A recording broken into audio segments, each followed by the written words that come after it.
हाँ हाँ हाँ हाँ हाँ देखाला देखाला देखाला ସେଇଟା ଆମ ଘର। ସେଇଟା ତମ କଥା।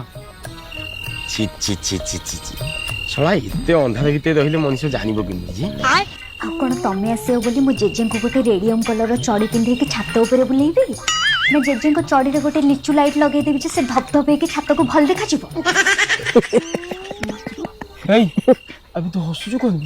ଗୋଟେ କଥା ମନେ ପଇଲା ତ ସେଇଥିପାଇଁ ହସିଲି। କଥା ମନେ ପଇଲା? କଣ ମନେ ପଇଲା? ତା ଜେଜୁକୁ ଚଢି ହଉଥିବ କି? କାହିଁକି?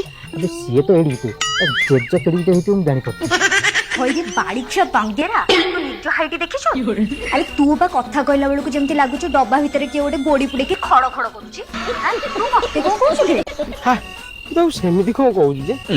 ତାର ବା ପ୍ରସ୍ତାବ ଆଇଛି ସେଇଠି ଅନେଇଲୁ। ଝିଅ ଘର ଲୋକ ପୁଣି କହିଛନ୍ତି ଜାନି ଯୌତୁକ ସହିତ ଗୋଟେ 6x9 ର ମୟୂର ଖଟ ଦେବେ ଜାଣିଛୁଟି? ହଁ ତା ସହିତ ଗୋଟେ ନିଶୁଣି ବି ଦେଇଥିଲୁ। କାହିଁକି? ନହେଲେ ବାଡିଖିଆ ଖଟକୁ ଚଢିବ କେମିତି? ଚତୁର୍ଥୀ ରାତିରେ ସ୍ତ୍ରୀ ଖଟ ଉପରେ ବସିଥିବ, ଏ ବାଡିଖିଆଟି ଖଟ ଗୋଡ ତଳେ ବସି ଗୋଡି ଗଣୁଥିବ। ଅନିଲ ଛୋଡ଼ିବ ତୁ ଶଳା କାହିଁ କଥା କହୁଛୁ କହିଲୁ? ଯେତେବେଳେ କଥା କହୁଛୁ ନିଜ ଇଜ୍ଜତ ନିଜେ ସାରୁଛୁ। ତୁ ଶଳା କଥା କାହିଁ କହୁଛୁ? ତତେ କହୁଛୁ ଚୁପ୍ ହେଇକି ରହ।